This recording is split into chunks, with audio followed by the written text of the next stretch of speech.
एक गांव में एक आलसी आदमी रहता था। वह कुछ काम धाम नहीं करता था, बस दिन भर निठल्ला बैठकर सोचता रहता था कि किसी तरह कुछ खाने को मिल जाए। एक दिन वह यूं ही घूमते घूमते आम के एक बाग में पहुंच गया। वहां रसीले आमों से लदे कई पेड़ थे। रसीले आम देख उसके मुंह में पानी आ गया और आम तोड़ने वह एक पेड़ पर चढ़ गया। लेकिन जैसे ही वह पेड़ पर चढ़ा, बाग का मालिक वहां आ पहुंचा। बाग के मालिक को देख आलसी आदमी डर गया और जैसे तैसे पेड़ से उतरकर वहां से भाग खड़ा हुआ। भागते भागते वह गांव से बाहर स्थित जंगल में जा पहुंचा। वह बुरी तरह से थक गया था, इसलिए एक पेड़ के नीचे बैठकर सुस्ताने लगा। तभी उसकी नज़र एक लोमड़ी पर पड़ी।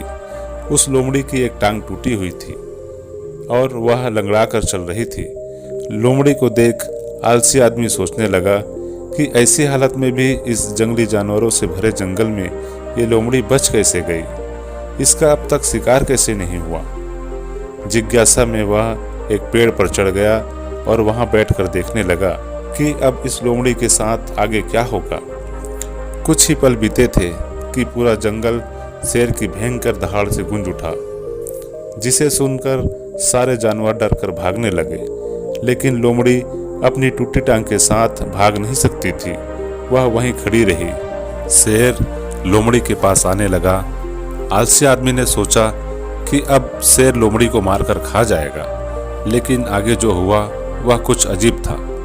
शेर लोमड़ी के पास पहुंचकर खड़ा हो गया। उसके मुंह में मांस का एक टुकड़ा था, जिसे उसने लोमड़ी के सामने गिरा दिया। लोमड़ी इत्मीनान से मांस के उस टुकड़े को खाने लगी। थोड़ी देर बाद शेर वहां से चला गया। यह घटना देख आलसी आदमी सोचने लगा कि भगवान सच में सर्वे सर्वा है।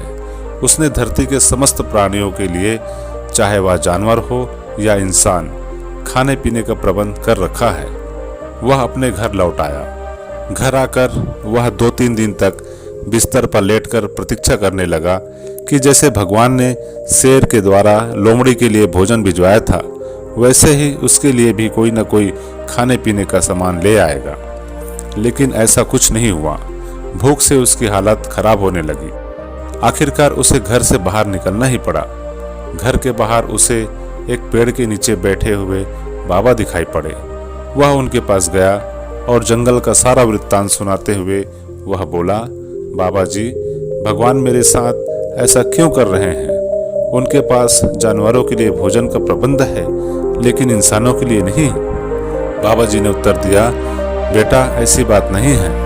भगवान के पास सारे प्रबंध है, दूसरों की तरह तुम्हारे लिए भी। लेकिन बात यह है कि वे तुम्हें लोमड़ी नहीं, शेर बनाना चाहते हैं। हम सबके भीतर क्षमताओं का असीम भंडार है, बस अपनी अज्ञानतावश हम उन्हें पहचान नहीं पाते और स्वयं को कमतर समझकर दूसरों की सहायता की प्रतीक्षा करते रहते हैं। स्वयं की क्षमता पहचानिए, दूसरों की सहायता की प्रतीक्षा मत करिए। इतने सक्षम बनिए कि आप दूसरों की सहायता कर सकें।